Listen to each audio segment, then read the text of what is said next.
Muy buenas a todos y bienvenidos al episodio número 12 del podcast Legado Avatar. Mi nombre es Nico y una vez más nos encontramos para seguir hablando del universo Avatar estando aún inmersos en la época de Aang. Hace tan solo unos días les hablé un poco sobre La Promesa, por lo que es momento de que hablemos de la trilogía de cómics que le sigue, La Búsqueda, y que, como bien dice en el título, fue en donde el misterio de lo que pasó con Ursa, madre de Zuko y Azula, por fin terminó. Por fin nos contaron qué fue de aquella mujer, por qué la exiliaron y en dónde ha estado todo este tiempo. Como siempre te invito a seguir el podcast desde donde sea que lo estés escuchando o viendo y sin más que decir, comenzamos.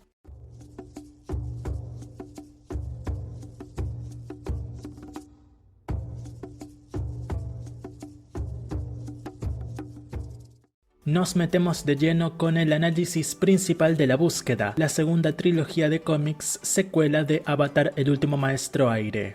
La Búsqueda tiene una gran similitud con La Promesa, y es que ambas historias comienzan sus títulos con la palabra La. Y sí, eso es en todo en lo que estas dos historias se parecen, pues La Búsqueda es un viaje totalmente nuevo y totalmente distinto a La Promesa, con una escritura mucho más afinada, personajes mucho mejor posicionados en la historia, con ausencias justificadas y por supuesto adhesiones tan necesarias como bien aprovechadas.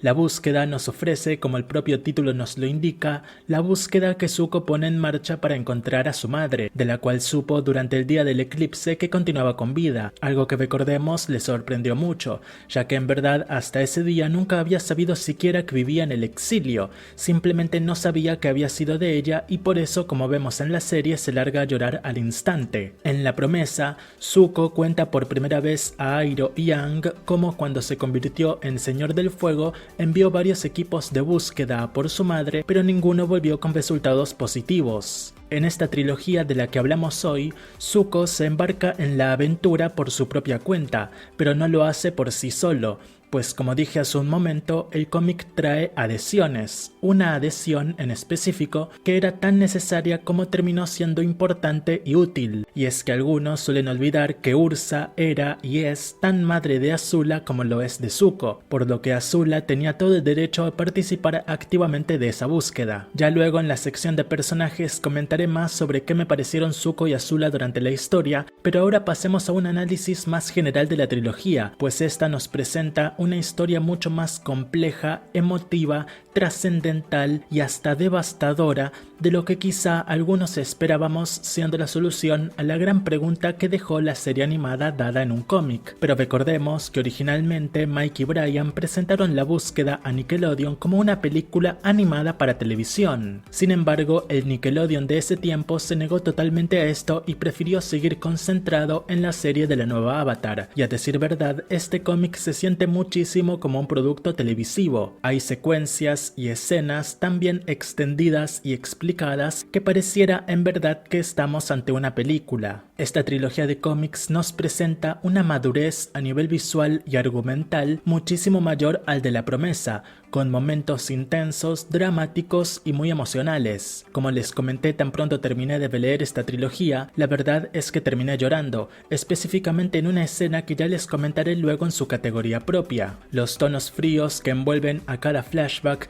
todas las alegorías a la hermandad y los pequeños pero muy interesantes debates y debacles personales que tienen lugar en este cómic, lo vuelven sin lugar a dudas no solo en uno de mis cómics favoritos de Avatar, sino en uno de los mejores a nivel objetivo, y sé bien por encuestas que he hecho a lo largo de los años que también es el cómic favorito de la mayoría en el fandom, y si bien ya podría hacerme una idea de por qué, esta nueva lectura que le he hecho me lo ha aclarado muchísimo más. La búsqueda es, en efecto, una búsqueda en la que los mejores personajes de la franquicia se sumergen en un misterio, en una confusión, en un pozo o mejor dicho un bosque mismo, lleno de secretos tan espeluznantes como fascinantes. Pero la historia no solo es una aventura fría y emocionalmente muy intensa, sino que también nos presenta brillos de esperanza sobre la hermandad más complicada y famosa del mundo Avatar, Zuko y Azula. Personalmente no pude evitar sentirme muy identificado con esta gran lucha que tienen estos dos hermanos y, por ejemplo, una escena que me gusta mucho es cuando están de frente a la obra Enirá y recuerdan su infancia juntos, compartiendo sonrisas y al fin y al cabo buenos momentos que llegaron a vivir juntos. Si bien la historia luego pretende que te creas que toda su vida familiar juntos ha sido un total infierno, con el propio Zuko diciéndolo,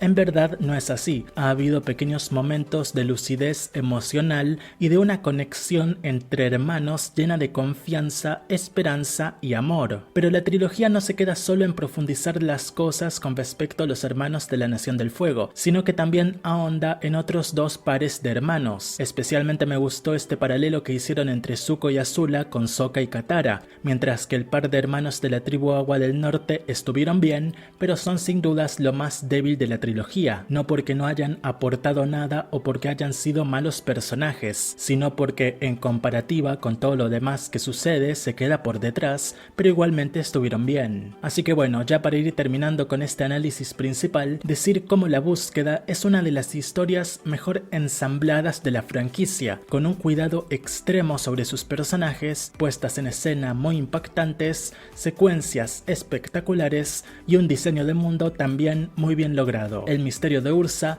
la madre de Zuko y Azula, tuvo una conclusión magnífica.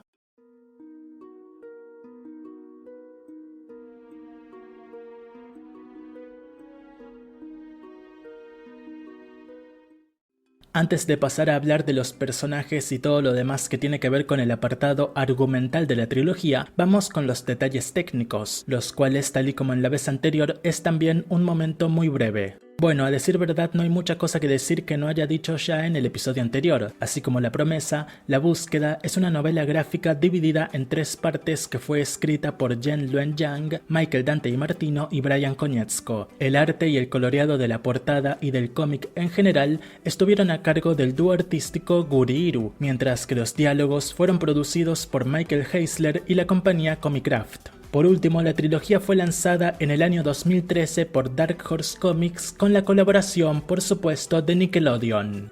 Ahora sí pasamos a hablar de los personajes y demás cuestiones de la trilogía como historia y comenzamos con la categoría denominada los mejores y peores personajes. Vamos a iniciar con los mejores y estos son, no pudiendo ser de otra manera, Zuko y Azula. Así como lo hicieron en la serie animada original, en este cómic Zuko y Azula dan forma a un par de hermanos muy jóvenes que han atravesado traumas muy parecidos y que ahora que la gran guerra de los 100 años ya terminó, no tienen más opción que enfrentarlos. Los debates psicológicos que tienen no son muy distantes el uno del otro, ya que mientras Zuko alcanza a considerar abandonar el trono para tener una vida ordinaria con la gente que ama, Azula va por ahí creyendo que su madre mandó a Mei y Ty Lee a traicionarla y que también le dio a Katara la idea de cómo podía vencerla el día del cometa de Sozin. Y sé que dirán que lo de Azula suena mucho más demente que lo de Zuko, pero justamente por eso es que en el cómic tenemos presente a Aang, que en esta trilogía funciona como una guía moral dudosa,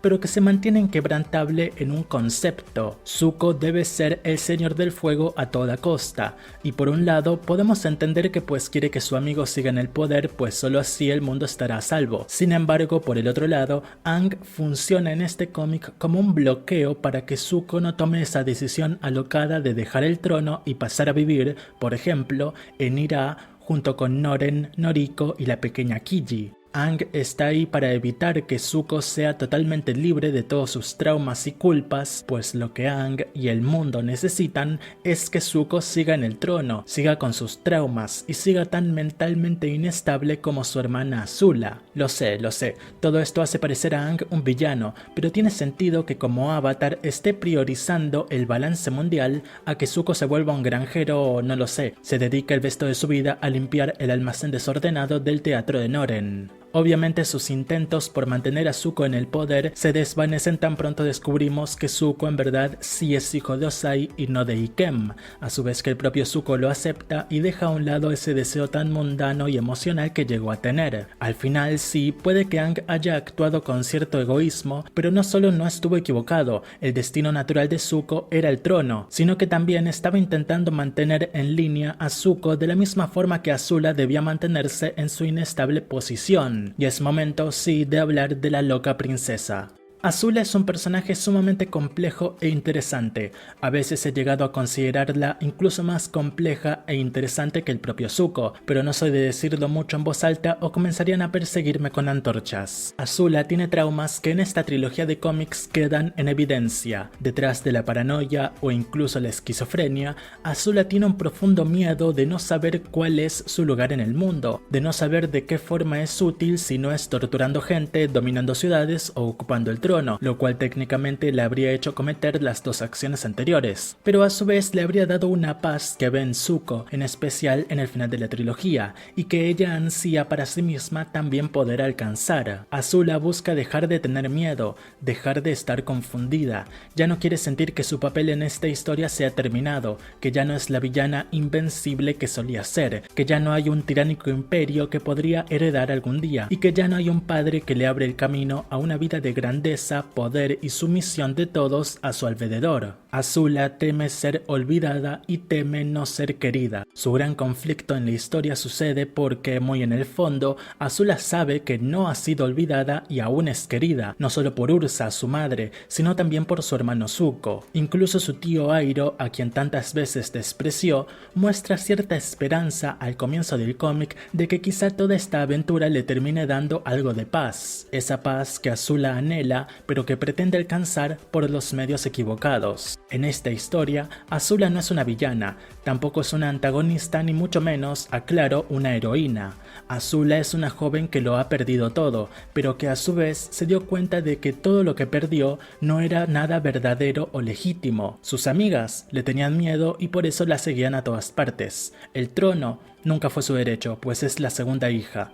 Su padre está en prisión y le da igual lo que pase fuera, por eso le entrega el secreto de las cartas, porque Ozai sabe todo el desastre que tendrá lugar, sabe del gran conflicto que se ocasionará entre sus hijos y a decir verdad tiene ciertas esperanzas de que encuentren a Ursa y la traigan de vuelta a casa, pues en el fondo Ozai sigue siendo el mismo monstruo que antes tenía el control de casi todo el mundo, pero que no solo perdió eso, sino el propio control de sus poderes. Igualmente, Ozai sigue siendo el gran villano de esta historia y los flashbacks nos lo demuestran en cada parte de la trilogía. Y por otro lado tenemos a Ursa. Ursa es un personaje que algunos odian, otros aman, que algunos entienden y que otros prefieren ni ver. Yo, a decir verdad, me he llegado a encontrar muy molesto, por más tonto que suene estar molesto con un personaje ficticio, por las decisiones que tomó, por el cómo eligió olvidar a sus hijos e incluso llegó a tener una nueva hija. Pero cuando volví a leer este cómic me di cuenta de que Ursa tuvo una vida, tuvo momentos y tuvo sin dudas experiencias que la dejaron traumada tanto como sus hijos algún día lo llegarían a estar.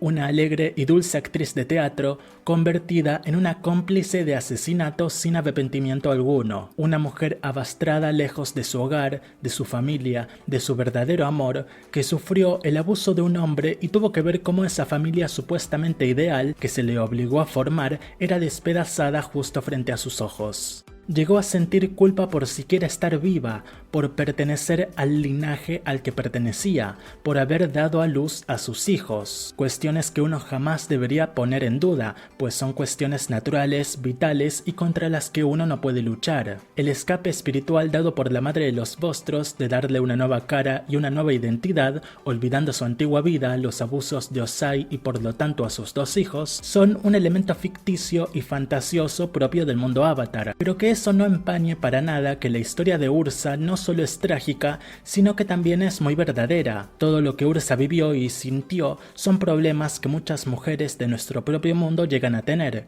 pero algunas, muchas, por no decir que la mayoría, no alcanzan a tener ese triunfal regreso, esa recuperación de sus memorias o esa plenitud emocional con sus hijos, pues lo usual lamentablemente es que terminen muertas. Ursa, por suerte, pertenece a un mundo ficticio, una franquicia dedicada principalmente a los niños o a las juventudes, y eso le evitó de tener un futuro así de desafortunado, pero que no quepa ni la menor duda de que la historia de Ursa es una de las más crudas, tristes y desalentadoras de todo el universo Avatar. Zuko, Azula, Ozai y Ursa son los mejores personajes de la trilogía que conocimos en 2013 y aún a día de hoy llamamos La Búsqueda. Es momento de hablar de los peores personajes de la trilogía, y a decir verdad es un grupo bastante difícil de llenar, ya que por un lado no lograría poner nunca a Katara y Sokka dentro de él. En esta trilogía, los hermanos de la tribu Agua del Sur fueron compañeros de soporte en gran medida. Diría que Sokka destacó más que Katara, pues él tuvo alguna que otra conversación con Zuko sobre el tema de la hermandad, además de que protagonizó junto a Aang el momento más divertido del cómic, que es cuando están entrando al Valle Olvidadizo y Aang dice: "Creo que este es el Valle Olvidadizo", y Sokka le contesta: "¿Eso lo sabes por tus poderes especiales de Avatar?", a lo que Aang dice: "No, está escrito en ese letrero".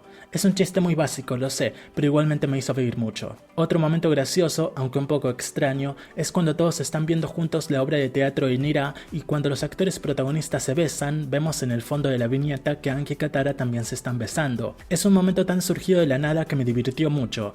¿Por qué se besaron? Supongo que tendrá alguna explicación cursi, pero bueno, igualmente fue un momento muy cómico. Así que bueno, ni a Sokka ni Katara puedo clasificarlos como malos personajes. Ambos estaban ahí para servir al propósito de la comparativa de hermanos, con Azula y Zuko del otro lado. Appa y Momo no cuentan, y Kem tampoco me parece que sea un mal personaje, sino que simplemente no llega a ser de los mejores, y pues Kiji es muy pequeña. Ya habrá tiempo para odiarla luego, pero por el momento solo nos la han presentado, así que podemos dejarla tranquila. Los únicos personajes que se me vienen a la cabeza para considerar como peores son los dos hermanos de la tribu del norte. Como dije anteriormente, no me parece que su línea argumental haya sido mala, simplemente no llegó a ser tan buena como todo lo demás. Pero bueno, es obvio que no todo podrá ser absolutamente perfecto. Por un lado sí que los cuento como los peores personajes, pero aclaro que son lo peor dentro de lo mejor y que no son personajes que hayan estorbado, o al menos no demasiado. Vamos con un poco de música a la próxima sección.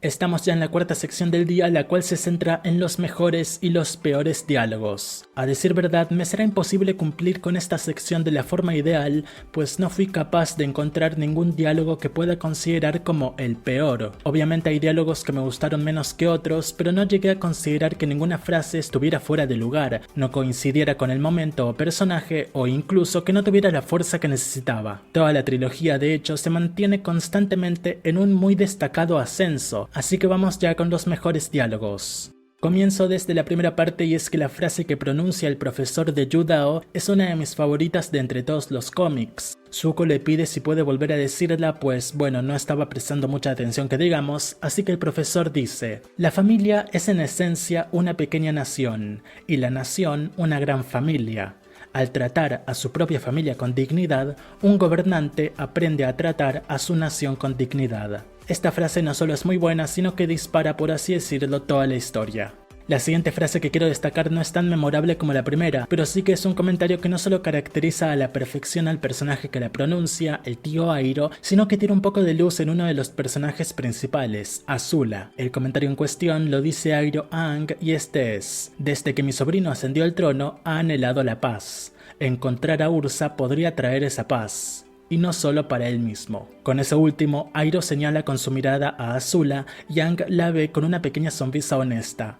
Aang fue en el cómic, además de todo lo que mencioné previamente de él, el único personaje que creyó verdaderamente que Azula podría cambiar o al menos sanar viejas heridas. Incluso hasta el final, él sostenía ante Sokka que Azula había dejado caer la carta a propósito, y para serles sincero, yo soy total partidario de esta opción, en cambio a la de Sokka, que propone que a Azula simplemente se le cayó. Pasamos a la próxima frase, la cual tiene lugar ya en la segunda parte.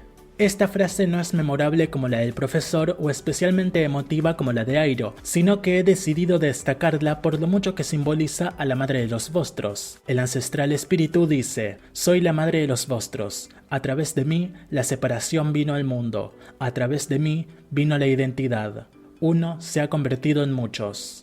Creo que la frase no solo es una gran introducción al gran espíritu, sino que nos deja pensando además en el gran lore espiritual del mundo Avatar que esperemos algún día tener más explorado. Seguida de esa frase, otro gran momento del gran espíritu tiene lugar cuando Aang la va a buscar al fondo del lago, llamándola cruel e incrementando su ira. Es entonces cuando ella dice: Desde el principio de los tiempos he creado vostros con gran esmero y deliberación, con todo mi corazón. En cada vostro he puesto un pedazo de mi propio ser. Pero luego estos humanos pisotean mi bosque para hacerme reclamos como si yo fuera su sirvienta. Se atreven a pedirme que reemplace mis preciosas creaciones por unas nuevas. ¿Sabes cómo se siente ser informado por tales seres tan insignificantes que tu trabajo es insuficiente? Los seres humanos son tan lamentables y mi bondad tan profunda que me trago mi orgullo y concedo sus peticiones. Una vez cada estación es todo lo que puedo tolerar. Tú, Avatar, se supone que deberías ser el mejor de los humanos. Sin embargo, saltas a uno de mis lagos sagrados y lo contaminas con tu presencia. Me regañas como si yo fuera un niño. Avatar o no, ustedes los humanos son lo mismo. Egoístas, interesados e insolentes. Sencillamente una de las frases más imponentes del cómic. Y ya para ir terminando, continuando a su vez con este arco espiritual que en un momento, en una de las próximas secciones, comentaré con mayor centralidad, la frase que dice Aang al Gran Espíritu cuando ya ha ayudado a los dos hermanos de la tribu norte y que a su vez funciona como conclusión a la historia. Aang le dice: gracias, madre de los vostros. Sé que los humanos podemos ser muy molestos. A menudo somos desagradecidos por lo que se nos ha dado. Tal vez me pasé cuando te pedí 2 favores en lugar de 1, pero en verdad necesitaba restablecer 2 relaciones. Una entre una hermana y un hermano, y la otra entre una madre y un hijo. Antes de terminar la sección, me es inevitable mencionar estas 2 siguientes frases. Una me parece simplemente icónica y se la dice Noriko a Azula cuando ésta la tiene contra la pared. Le dice: si lo que dices es verdad, si en realidad soy tu madre, entonces lamento no haberte amado lo suficiente. Esa frase, ese momento, con la reacción de Azula, es magnífica. Y la segunda frase que quiero destacar es una que Azula comenta en 2 ocasiones y es la de: incluso cuando eres fuerte, eres débil. Esta frase en específico no solo hace referencia a, por ejemplo, la que le dice Ozai a Aang en el final de la serie, la de aún con todo el poder del mundo sigue siendo débil, sino que siento que más que describir la esencia de Zuko, Azula está describiendo su propia esencia. Todos esos años manipulando, mintiendo, atemorizando a la gente, Azula estaba siendo, según su perspectiva, fuerte, cuando en verdad por dentro tenía miedo, por lo que, también según su perspectiva, estaba siendo en verdad débil y creía que así lograría suprimir esa debilidad interna. Sin duda es mi frase favorita de la trilogía, aunque como habrán visto no pude decidirme por solo 3 como en la trilogía anterior, pues como les comentaba, la historia fue creciendo y evolucionando, volviéndose más intensa, más emocionante y más emotiva, por lo que fue inevitable al final terminar con una larga lista de diálogos a destacar y no descarto haber dejado por accidente alguno fuera.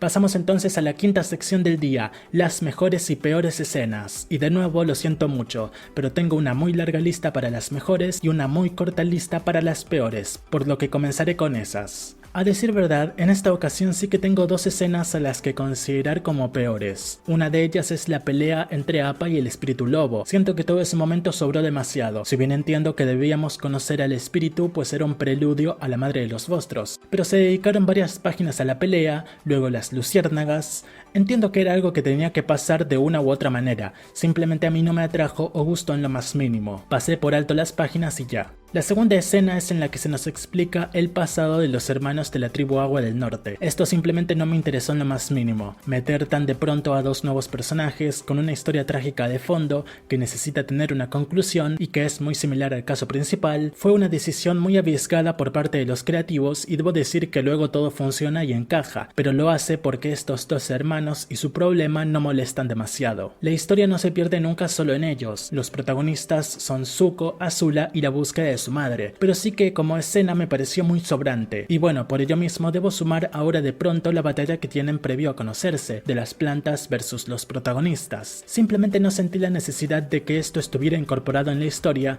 pero bueno, es algo muy mínimo, mejor dejar el tema ahí nomás. Ahora sí, las mejores escenas, vamos de menos a más. Comienza con un momento simple, pero que me gustó e interesó mucho, y que luego tendrá cierta segunda parte en la trilogía Humo y Sombra, y es cuando Zuko y Azula están peleando en el acantilado al comienzo de la parte 2. Zuko le lanza una patada giratoria de fuego, siendo el mismo movimiento que usó contra Azula el día del cometa de Sozin y con el cual logró tirarla al piso, y que en sí es un movimiento basado en el aire control por su aprendizaje y cercanía con Aang antes de aquel último Agni Kai con Azula. Pues bueno, en esta ocasión, Zuko vuelve a utilizar utilizar ese golpe, pero Azula, que no solo es una prodigio en su elemento, sino una chica muy inteligente, ha aprendido de su pasada equivocación, por lo que cuando ve venir ese ataque en específico, lo contrarresta con una voltereta en el aire, cayendo justo encima de Zuko y sorprendiéndolo. Luego Yasika intenta irse con una acrobacia y Zuko la sorprende atrapándola por el pie, pero el punto a destacar aquí es cómo Azula se mantiene aprendiendo en todo momento y ya veremos en Humo y Sombra cómo esto vuelve a suceder, pero eso ya lo hablaremos la próxima semana. La siguiente escena es la escena inicial de la segunda parte, cuando Azula cree haber despertado y cree que Ursa la ha ido a ver. En este momento podemos ver la locura de Azula en su máximo punto, con ella misma dejándonos saber bien qué creía que estaba pasando. Verbalmente, esta escena me parece una de las mejores, pues nos deja ver la lucha interna que tiene Azula entre el bien y el mal, lo cual obviamente nos recuerda a Zuko. Ambos son bisnietos del avatar Boku y de Sozin después de todo. Continuando de menos a más, la siguiente escena que quiero destacar entre las mejores de la trilogía es cuando, ya en el final, Azula abandona la casa de Noriko y deja caer la carta. Y sí, aquí sostengo lo que dije antes. Azula dejó caer la carta a propósito. No se le cayó, no la perdió. Ella dejó caer la carta. ¿Por qué? Pues porque en esa aventura que ha tenido una parte de ella, una parte interna que intenta inútilmente aplastar, siente que lo que dice Zuko es cierto. El trono es de él, ella no puede quitárselo aun aunque se presente con esa evidencia ante la corte. Azula no quiere, en lo más profundo de su interior, ser señor del fuego. Está demasiado confundida en ese momento como para hacer lo que sea, ya sea algo bueno o malo para ella, por lo que simplemente huye, sabiendo muy en lo profundo de su alma que algún día, quizá, las cosas puedan ser mejor. Algún día, quizá, pueda enfrentarse a su madre y descubrir el amor que ésta siente por ella. Obviamente cada quien puede pensar e interpretar la escena como más se adapte a sus pensamientos, pero bueno, Avatar siempre se ha tratado sobre la esperanza, por lo que elijo justamente tener esperanza. Antes de pasar a las últimas 3 escenas a destacar, y que son para mí las mejores de la trilogía, quiero hacer una muy especial mención a todos los flashbacks que pudimos ver. Obviamente me detengo especialmente en esos que nos cuentan más sobre Ozai y Ursa, pues los tonos tan fríos utilizados en ellos son magníficos. Especialmente el flashback en el que Ursa colabora con Ozai para la muerte de Azulon y luego debe irse exiliada, con su despedida a sus 2 hijos, es un momento fundamental para la trilogía, para la historia de esa condenada familia y para todo Avatar. Sinceramente creo que no pudieron haberla hecho mejor. Ahora sí van las 3 mejores escenas, y comienzo con una que compitió duramente con la apenas mencionada, pero que terminó ganando más que nada por mi favoritismo, y es que es una escena, un momento, una viñeta apenas, que simplemente me encanta en lo personal, y es cuando Zuko y Azula están viendo la obra de Nira y recuerdan cuando jugaban de pequeños a ser el espíritu dragón y el espíritu del agua. Ver a estos 2 hermanos compartir ese recuerdo, ese buen recuerdo, ambos sonriendo naturalmente, fue uno de los mayores regalos que nos dio esta trilogía. Al menos a mí me dio esperanza. La siguiente escena es la última de la tercera parte y es cuando ya Zuko y Ursa están hablando básicamente de todo lo que pasó. Me gustó mucho que Ursa le pregunte a Zuko cómo se siente tras haberle dicho que, en efecto, Ozai es su padre. Por último, el cómo se conecta este final con el inicio de la trilogía es muy hermoso y sumamente emotivo. Un gran momento, una gran historia. Pero esto no termina aún, pues me falta decir la que para mí, por supuesto, fue la mejor escena en toda la trilogía. Y es que si bien ese segundo lugar tranquilamente podría ocupar este primer puesto, he sentido que el primer puesto debía ir a esta otra escena, la cual comienza con una secuencia de un par de páginas de Ikem y Ursa metiéndose en el Valle Olvidadizo y comenzando una vida ahí en lo que esperan a coincidir con la madre de los Vostros, y que luego ya sí desencadena justamente en ese encuentro. Esta escena me pareció la más poderosa de toda la trilogía y la más emocionalmente movilizadora. Sentí todo el sufrimiento, la culpa y el pesar de Ursa. Sentí su dolor, sus traumas, su continuo arrepentimiento y su total angustia y miedo. Ursa tenía mucho miedo, tenía miedo por sus hijos, por ella y por Ikem. Y sí, sé bien que algunos fans eligen ver este momento como un momento egoísta, como una muy mala decisión. Y como dije antes, yo mismo solía ver este momento de esa manera, pero no sé si ha sido el crecer, el entender más cosas, o el simplemente volver a leer la historia desde el principio hasta el final, lo que me ha hecho sentir una muy profunda empatía por Ursa, Ursa, al punto en el que puedo decir que no la culpo en lo absoluto por la decisión que tomó. Esta escena fue devastadora, el momento más oscuro y triste de toda la trilogía. Ursa ha sufrido tanto que prefiere olvidarse de esa vida que la obligaron a vivir. Ursa prefiere morir a vivir con ese dolor eterno. Y antes decía cómo por ser un mundo ficticio y de fantasía, no tuvimos a Ursa, como tantas mujeres, muriendo. Pero ahí está el truco justamente. En esta escena, Ursa se quitó la vida y comenzó desde cero. Ursa murió ese día, en esa escena, y nació Noriko. Luego, por las magias espirituales, Ursa vuelve, claro, pero en este momento, y si Zuko y Azula nunca lo hubieran buscado o la habrían dejado vivir en paz con Noren y Kiji, Ursa habría permanecido muerta. Y la escena podría ser de los momentos más oscuros y tristes de Avatar, pero es continuado por uno de los momentos más bellos, que es cuando los ahora Noren y Noriko se casan y son felices. La gran tragedia es que Noren lo recuerda todo, como en años recientes hemos visto a Flash viajar al pasado para salvar a su madre, luego debiendo dejarla morir para que la paz se restablezca. O incluso en años más actuales hemos visto a Spider-Man hacer algo similar, eligiendo que el amor de su vida viva en el total desconocimiento, porque solo así está a salvo, porque solo así es feliz. Solo los grandes héroes son capaces de hacer tal sacrificio, por lo que hay que destacar, por supuesto, ese sacrificio que Noren y Kem llevó a cabo. Si bien luego, por supuesto, se dio cuenta de que si bien ese es un camino, otro camino es que ese amor de su vida lo sepa todo, pues como se suele decir, sin sufrimiento no se vive una verdadera vida.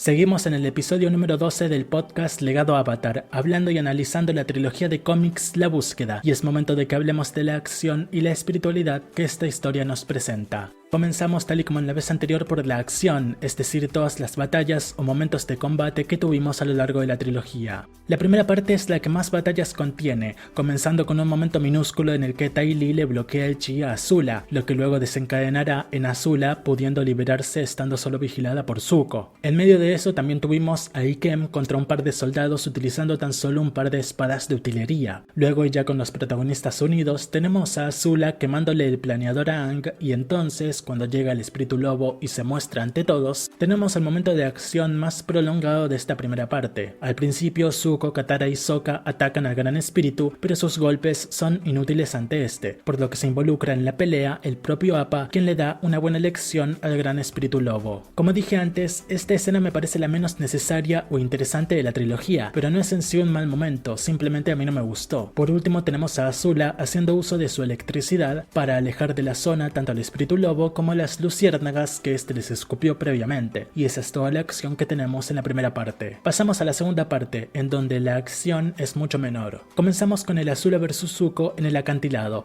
que como mencioné antes tiene uno de los mejores momentos de la trilogía, cuando Azula demuestra que ha superado otra vez a Zuko porque pues bueno, es una prodigio, y por otro lado tenemos al equipo Avatar más Azula luchando contra las flores voladoras y las lianas que luego descubrimos estaban siendo controladas por Mizu. Sin dudas me quedo con la primera pelea, que aunque fue bastante breve, fue mucho más interesante que la segunda. Llegamos a la tercera parte de esta trilogía y una vez más la acción está bastante limitada, pues el enfoque principal está en la historia y el drama de por fin encontrar a Ursa. La acción inicia con Zuko dirigiendo el rayo que le lanzó a Azula al final de la segunda parte, luego tenemos a Aang congelando a algunos espíritus bajo el lago del valle y terminamos con el Zuko vs Azula en la casa de Noren y Noriko, el cual, a decir verdad, es una batalla más bien emocional que de combate, y pues también el sitio en el que están con tanta gente alrededor pues les limita a ataques más cortos y contenidos. Igualmente vemos a Azula lanzarle un rayo a Zuko, con este redirigiéndolo de vuelta hacia ella, momento que no solo es genial sino que luego repercutirá en humo y sombra, pero para eso aún falta, así que no nos metamos ahí. Así que bueno, la acción en esta trilogía, como ven, estuvo bien, sí, pero se nota mucho que no fue en lo que se centraron a la hora de producir la historia. El enfoque debía estar en la gran búsqueda y obviamente en todo el drama que esa búsqueda conllevó, por lo que entiendo si no tuvimos un duelo con un inicio, un desenvolvimiento más extendido y un final, lo cual, todo sea dicho, abarcaría al menos unas 10 páginas si no es que más, así que no es como que vayamos a encontrarnos algo así en estos cómics, o quizá La Brecha parte 3 tenga algo que decir al respecto, pero no nos adelantemos. En fin, a mí en lo personal la acción de la trilogía me gustó mucho, esos momentos en los que se muestra que Azula aprende de sus errores pero a su vez Zuko sigue sabiendo cómo sorprenderla, y pues también tengo en cuenta que por ejemplo en cierto punto se permite hasta a Katara tener un minuto de gloria, específicamente una página entera dedicada para su planta control, así que creo que la acción estuvo muy bien medida en la historia.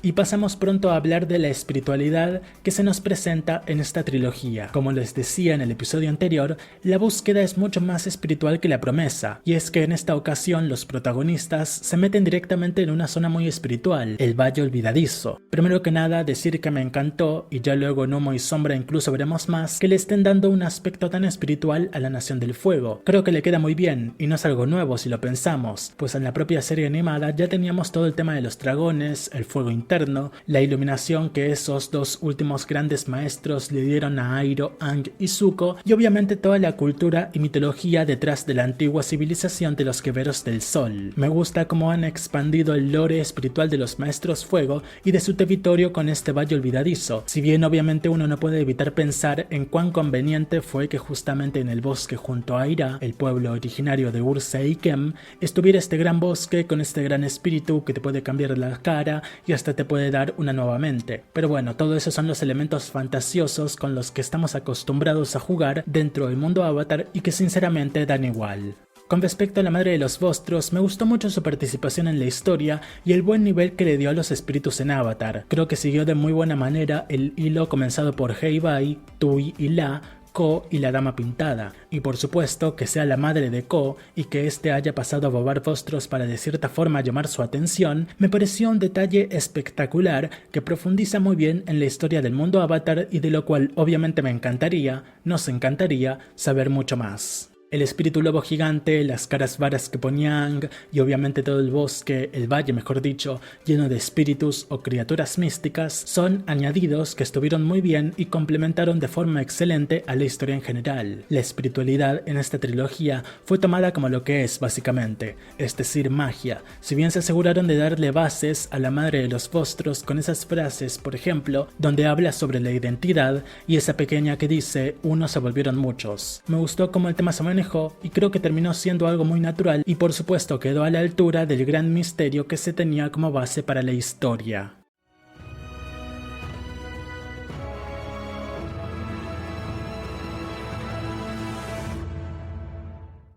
Estamos ya en la última parte de este episodio y es momento de la conclusión. Aquí va. La búsqueda es, aunque suene obvio, una búsqueda. Es una aventura en el presente, a su vez que un viaje al pasado. La búsqueda nos propone sumergirnos no solo en una mayor exploración espiritual de la Nación del Fuego o una extensión de la hermandad más complicada de la franquicia, sino que también nos invita a descubrir qué pasó con Ursa. Cómo es que la nieta del Avatar Boku se casó con el nieto del Señor del Fuego Sozin. Cómo es que fue la infancia de Zuko y Azula. Cómo Ozai ascendió en verdad al trono y el por qué esto significó que Ursa terminara exiliada. La búsqueda nos presenta una historia muy triste, con personajes que han sufrido mucho y que intentan darles un poco de paz a sus atormentadas vidas. La acción y el heroísmo que embanderan Aang, Sokka y Katara se quedan a un lado. Toph ni siquiera aparece. Iroh está ahí para saludarnos en el principio y entonar toda la situación. Pero la verdadera historia, el verdadero conflicto, va más allá del bien y el mal. Va más allá de si un personaje te cae bien o te cae mal. La historia ahonda en una familia destruida y no te dice cómo es que se destruyó, sino que te muestra cómo siempre estuvo en ese estado. Vemos momentos muy duros, momentos imposibles y un gran misterio que por fin llega a su fin. La búsqueda es un cómic sin igual, el mejor de toda la franquicia, y no puedo esperar a cuando lo podamos ver, tal cual, o quizá con algunos cambios mínimos, en la gran pantalla, porque esta pieza del universo Avatar es demasiado poderosa como para que tanta gente del mundo aún a día de hoy ni siquiera sepa que existe. La búsqueda es un obsequio, una bendición, que así como la promesa, tuvimos la gran fortuna de recibir hace casi una década. Hay que valorarla. Y si bien obviamente a algunos no habrá contentado, a mí me llenó por completo y me dejó totalmente satisfecho. Es por eso que a esta trilogía le doy como puntuación un 10 de 10. Si llegaste hasta aquí te lo agradezco y te espero en la próxima ocasión para que hablemos también en profundidad de La Brecha. Gracias y hasta la próxima.